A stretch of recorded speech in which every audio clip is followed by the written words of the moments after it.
मित्रांनो, cricket live चॅनलवर स्वागत आहे सर्वांचं. बॅक टू बॅक 2 दिवस इंडियन क्रिकेटसाठी खूप छान गेले. काल सिरीज विन तर झालीच होती. काल 4-1 आपण जिंकलो कालची मॅच न्यूझीलंडबरोबर. आणि आज अंडर-19 वर्ल्ड कप चालू होती, जिथे इंडिया आणि पाकिस्तानची मॅच होती. इंडियाची सुरुवातीला थोडीशी स्टार्ट चांगली झाली नव्हती. 47च्या स्कोअरवर पहिला, दुसरा, तिसरा विकेट गेला इंडियाचा आणि थोडे स्ट्रगल करायला लागलं. नंतर मग विहान, मल्होत्रा आणि वेदांत या लोकांनी थोडी पार्टनरशिप केली चांगली. त्याच्यानंतर तो लास्टला येऊन आपले ऑलराऊंडर जे आहेत कनिष्क आणि खिलान, अमरीश या लोकांनी 30-35चं कॉन्ट्रीब्युशन केलं. त्यामुळे इंडिया 50 ओव्हरला ऑल आऊट 252 रन्स केले. तेव्हा स्कोअर असं वाटला खूप चॅलेंजिंग आहे, पाकिस्तानला चॅलेंज केली. पण पाकिस्तानला चॅलेंज मोठं होतं याच्यापेक्षा की त्या लोकांनी हा स्कोअर जर 33.3 ओव्हर्समध्ये चेस केला तरच ते क्वालिफाय होणार होते सेमीफायनलला. त्यांना रन रेट स्ट्रॉंग करायचा होता. पण पाकिस्तान आहे ती, त्यांना वाटलं एशिया कपमध्ये जिंकलो, अंदाधुंदी तसं जिंकतील इकडे. पण नाही, तशी त्यांची स्टार्ट बऱ्यापैकी झाली होती चांगली. त्यांच्या ओपनरनी हमजा 42 केले. जो त्यांचा मेन ओपनर आहे समीर, तो मीना हसतो लवकर आऊट झाला 9वर. उस्मान करून होता 1 डाऊन, त्यांनी 66 केले. आणि कॅप्टन त्यांचा फास्ट खेळत गेला, त्याने 38 केले 39 बॉलमध्ये, 3-6-2-4. तर यांचंच कॉन्ट्रीब्युशन होतं, त्यामुळे पाकिस्तान जास्त काही करू शकलं नाही. 194वर ऑल आऊट झाले पाकिस्तान. इंडियाकडून कनिष्क चौहान जो आहे त्यांनी बॅटिंगमध्ये देखील 35 केले लास्टला खाली 29 बॉलमध्ये. आणि बॉलिंग खूप छान टाकली. 10 ओव्हर्स 1 मॅडम 30 रन्स देऊन 1 विकेट. तर खूप चांगली बॉलिंग होती, म्हणून ऑलराऊंडर म्हणून त्याला मॅन ऑफ दी मॅच मिळाली. तसंच आयुष म्हात्रे कॅप्टन बॅटिंगमध्ये काही करू शकला नाही, 0वर गेला. त्याने देखील 8 ओव्हर 21 रन देऊन 3 विकेट्स घेतले. खिलान जो आहे स्पिनिंग ऑलराऊंडर, त्यांनी देखील 9.2 ओव्हर्स 1 मॅडन 35 रन्स देऊन 1 विकेट घेतला. 3 विकेट घेतली त्यांनी. तर खूप चांगली बॉलिंग टाकली, फिल्डिंग पण चांगली केली. ह्यानेच कनिष्क चौहानने बाउंड्रीवर सुद्धा एक सुपर कॅच पकडली. रनिंग धावत आला आणि ते पण मिड ऑफला एकदम, आणि डाईव्ह करून छान कॅच पकडली. तर इंडियाने बॅटिंगमध्ये सुरुवातीला स्ट्रगल केला, पण पेशन्सली खेळले वेदांत, खास करून वेदांत आणि विहान. आणि हळूहळू स्कोअर म्हणजे डॉट बॉल नाही केले, तर स्ट्राईक रोटेट करत राहील, त्यामुळे स्कोअर चालूच होता आपला. 1-2-3 ओव्हरला 3 रन 4 रन चालू होते. त्यामुळे इंडियाला एकदम असं एवढं प्रेशर नाही आला आणि ते लोक 252पर्यंत पोचले इंडियाची बॅटिंग. तर चांगली बॅटिंग झाली, म्हणजे सिच्युएशननुसार चांगली बॅटिंग झाली. पिचला कंडिशनला हे करून म्हणजे अंडर-19ची मुलं असल्यामुळे चांगलं प्रेशरला हँडल केलं. आणि त्या लोकांनी बॉलिंगमध्ये पण मस्त डिसिप्लिन वाईज बॉलिंग केली. पाकिस्तानवर प्रेशर टाकत राहिले, त्यांना इझी शॉट दिले ते. आणि पाकिस्तानला टार्गेट ते म्हटल्याप्रमाणे 33 ओव्हरमध्ये चेस करायचं होतं. सुरुवातीला थोडा त्यांचा इंटेंट दिसला, फास्ट खेळत होतं, पण नंतर 2-3 विकेट गेल्यावर असं वाटलंच नाही की ते 33.3 ओव्हरमध्ये मॅच चेस करायला जातच आहे. फक्त जिंकण्यासाठी जात, पण ते जिंकण्यासाठी पण जात असताना पण त्यांचे विकेट गेले आणि किती 40 रन्सनी हरले ते लोक. 40 पण नाही, 58 रन्सने. तर बिग विन आहे. अशा प्रकारे पुन्हा एकदा आपण पाकिस्तानला ICCच्या ट्रॉफीमध्ये हरवलेलं आहे. तर खूप छान बरं वाटते. पण हे पाकिस्तानची हिंमत बघा. तुम्हाला सर्वांनाच माहिती आहे, सध्या जो एक इश्यू चालू आहे, पाकिस्तान थ्रेट करत होतं की आम्ही खेळणार नाही, बॉयकॉट करू वगैरे. तर आज पाकिस्तानच्या गव्हर्नमेंटनी एक प्रेसलेस डिक्लेअर केले की आमची टीम जाणार वर्ल्ड कपला, पण इंडियाबरोबरची मॅच खेळणार नाही, फॉरफिट करणार लोक.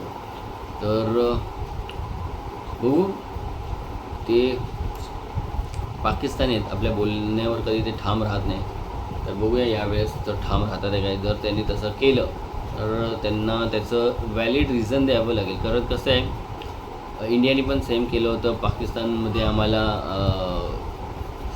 सिक्युरिटीची भीती आहे, त्यामुळे आम्ही पाकिस्तानमध्ये खेळू शकणार नाही, न्यूट्रल व्हेन्यूवर खेळा. मग तसंच पाकिस्तानने देखील यावेळेला इंडियामध्ये जो हा वर्ल्ड कप होतो आहे त्यांनी पण हे सांगितलं की आम्हाला इंडियामध्ये थ्रेट आहे, आम्ही नाही खेळू शकत. तर त्यांना न्यूट्रल व्हेन्यू श्रीलंकामध्ये दिलं आहे. पण आता ते श्रीलंकामध्ये सुद्धा जर इंडियाबरोबर नाही खेळणार तर त्याचं रिझन काय, सिक्युरिटीचं देऊ शकत नाही, कारण तुम्ही इंडियामध्ये नाही खेळत आहे, दुसऱ्या कंट्रीमध्ये खेळत आहे, मग सिक्युरिटीचं नाही, मग तुम्ही काय रिझन देणार. बांगलादेशला हे केलं ते रिझन तुम्ही देऊ शकत नाही, ते बांगलादेशचा आणि ते ICCचा कन्सर्न आहे. तर तुम्ही हे का, तर जर ते ठाम राहिले आपल्या ह्याच्यावर तर त्यांना सिरियस काहीतरी त्यांच्या विरुद्ध ॲक्शन होईल. जर हे ॲक्च्युअलमध्ये मॅच नाही घेत. त्यांना काय म्हणजे मला असं वाटतं, त्यांना असं वाटतं की इंडिया पाकिस्तानच्या मॅचला खूप पैसे असतात. ॲक्च्युली पाकिस्तानच्या मॅचला खूप पैसे लागलेले असतातच, कारण आणि आता माहिती आहे पहिल्यासारखी काय रायव्हलरी राहिली नाही. पाकिस्तानला आपण बऱ्यापैकी 10मध्ये 8-9 वेळेला तर हरवलंच आहे. तर आत्ता पण काही ते चेंज होणार नाही. पण काय शेवटी आपली आताची जी सिच्युएशन आहे बॉर्डरवर म्हणा, देशांचे जे संबंध आहेत त्याच्यामुळे त्या मॅचला जरा जास्त लोक अटेन्शन देतात. बाकी कॉम्पिटिशन वाईज किंवा player to player team wise तर ते काही कॉम्पिटिशन करू शकत नाही आपल्याशी, की खूप त्यांची टीम खाली आणि आपली टीम आता टॉपला आहे. तर त्याच्यामुळे त्या मॅचला जास्त लोक येत नाही. ते आता ते जे आपले संबंध चालू आहेत त्या ह्याच्यामुळे लोक ते थोडे ॲट्रॅक्ट होतात. यांची रायव्हलरी आहे, सगळेच पॉलिटिकली बॉर्डरवर ज्या काही घडामोडी घडतात वगैरे त्या सगळ्या ह्यानी आणि मॅचला सगळं, आणि आता सगळं पॉलिटिक्स तर आलीच आहे, म्हणजे सगळीकडेच आहे. क्रिकेटमध्ये जास्त येते ह्या विषयावरून. गेल्या वेळेला जे आपण केलं शेक हँड न करणे वगैरे ते आपण हे केलेलं, प्रोटेस्ट केलेलं की आपल्यावर जो अटॅक झालेला काश्मीरमध्ये त्याच्या अगेन्स्ट आपण ते केलेलं. ते आता त्याला वेगळं टर्न देतात मग लोक की पॉलिटिक्सला स्पोर्ट्समध्ये नाही येणार. पण ते बाय डिफॉल्ट इंडिया पाकिस्तानच्या ह्याच्यात येणारच, त्याला तुम्ही काही नाही करू शकत. किती म्हटलं स्पोर्ट्सपासून पॉलिटिक्सला वेगळं ठेवा तर नाही होऊ शकत, कारण बॉर्डरवर जे काही घडामोडी घडतात चुकीच्या, जे पाकिस्तान ज्या प्रकारे त्यांच्या टेरिटरीज भेटतात तर त्याच्यामुळे नाही होऊ शकत की चांगले त्यांच्याबरोबर संबंध राहतील. म्हणजे दिसायला पण ते म्हणजे हे आता माहिती नाही, दिसायला पण ते चुकीचं दिसतं, कारण इथे तर आपण पाकिस्तानबरोबर तिथे बॉर्डरवर आपले सैनिक मरत असतात. म्हणजे पाकिस्तान काहीतरी ज्या पद्धतीच्या गोष्टी घडवतात, अटॅक करतं, काय करतं, आणि मग आपण इथे क्रिकेटच्या मैदानावर त्यांच्यावर हात मिळवायचं, चांगलं खेळायचं. तर ठीक आहे, खेळण्यापर्यंत ठीक आहे, स्पोर्ट्स आहे, खेळायलाच पाहिजे एकमेकाच्या समोर आल्यावर. पण त्याच्यासाठी काय बोलतात त्याला, एकदम हात मिळवून किंवा गळे भेट घेऊन असं करणं आत्ताच्या सिच्युएशनला ते नाही होत आहे. माहिती चुकीचं आहे काय बरोबर, पण ते कधी वाटतं की नाही, पाकिस्तान जर असंच टेररिस्ट करतं, इंडियाला त्रास देतं, बॉर्डरवर सैनिकांचा जीव जातो वगैरे, त्यांची फॅमिली सफर करते किती, आणि हे आजचं नाही किती वर्षापासून चालू झालेलं आहे. ते काय ते बंद करण्याचा प्रयत्न करताना दिसत नाही. पाकिस्तान नेहमी हात वर करतात, ते टेररिस्ट आमचे नव्हते, आणि जेव्हा इन्व्हेस्टिगेशन होतं तर जगाला माहिती आहे टेररिस्ट पाकिस्तानमधूनच येतात, फॅक्टरीच आहे ना त्यांची. तर ह्या सगळ्या गोष्टींमुळे ते हे आहे. आता ते लोकांनी बघूया, जो निर्णय घेतला आहे त्याला ठाम राहिले ना तर मजाच येईल. मग ICC जयशा आहे तर स्ट्रॉंग ॲक्शन घेणारच. आता त्याच्यामध्ये पण बघितलं आहे इंडियनचा हे आहे तर आहे, जे आहे ते आहे. आता आमच्याकडे पॉवर आहे तर आहे ना पॉवर बाबा, तुम्ही भिकारी राहिला त्याला आम्ही काय करणार, आमच्याकडे आहे पॉवर आता इंडिया BCCIकडे. पण ते काय एकदमच त्याचा गैरवापर करत नाही. आणि आता तो जे रूल रेग्युलेशनमध्ये जे आहेत त्याप्रमाणे तो जाणार जयशा. तो थोडी ना एकदम काय हिटलरसारखे त्याच्या मनाला येईल ते रूल लावून पाकिस्तानला हे करणार. जे काही त्यांचे नियम आहेत त्यामध्ये जर त्या लोकांनी चुकीच्या पद्धतीने ते लोक जर मॅचचं बायकॉट करत असतील तर त्याच्यावर काय ती ॲक्शन होईल. तो व्हायलाच पाहिजे, आणि त्या लोकांनी पण ठामच राहा, नकाच खेळू, कळेल तुम्हाला पण तुमची अवकात काय. हां यार, जास्तच फालतूमध्ये इश्यू होता बांगलादेशवाल्यांचा. जे काय तिथे चालू आहे, हिंदूंना मारतं, त्याच्यामुळे आपण पण एक ॲक्शन घेतली, बांगलादेश प्लेयरला खेळायचं नाही. ते काय थोडंफार त्याच्यामध्ये आपल्याकडून पण चुका झाल्या आहेत की आधीच आपण बांगलादेश प्लेयरला सिलेक्ट करायला नाही पाहिजे. पण ठीक आहे, झालं तर आपण एक चान्स घेतला, त्याच्यावर बांगलादेशने हे केलं की आम्ही इंडियामध्ये खेळणार नाही वगैरे. त्याच्यावर ICCने त्यांना निर्णय दिलेला आहे, ती त्यांचे सगळे बोर्ड मेंबरची मीटिंग होऊन दिली. तर हे मध्ये कशाला त्याच्यामध्ये टांग अडवतं, ते बांगलादेशला सपोर्ट करतात, ते बांगलादेशवाले झाले शांत, आणि हे उगाच टेव करतात आहे.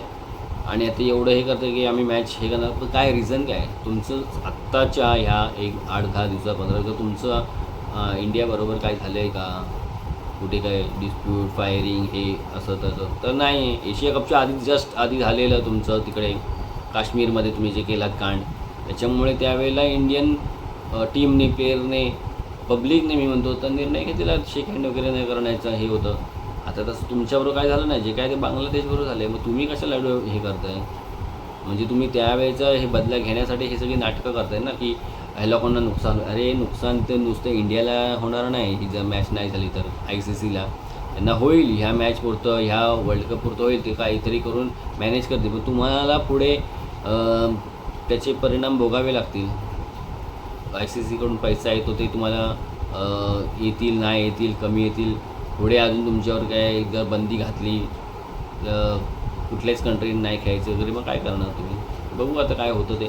पण चुकीचं आहे ना, नको त्या प्रकारे कशाला तुम्ही गोष्टी हे करताय. जाऊ दे, चला आपण थोडं क्रिकेटवर येऊया. त्यांचीच पाकिस्तान ऑस्ट्रेलियाची पण सिरीज चालू होती T20. तिथे जरा टीम पाकिस्तानची चांगलं करताना दिसली, पण ठीक आहे, स्वतःच्या कंट्रीमध्ये खेळतात आहे, ॲडव्हान्टेज होता. स्पिनिंग पिच बनवली होती, तर स्पिनरनेच ऑस्ट्रेलियाला गुंडाळलं, तिन्ही मॅचमध्ये डॉमिनेट केलं.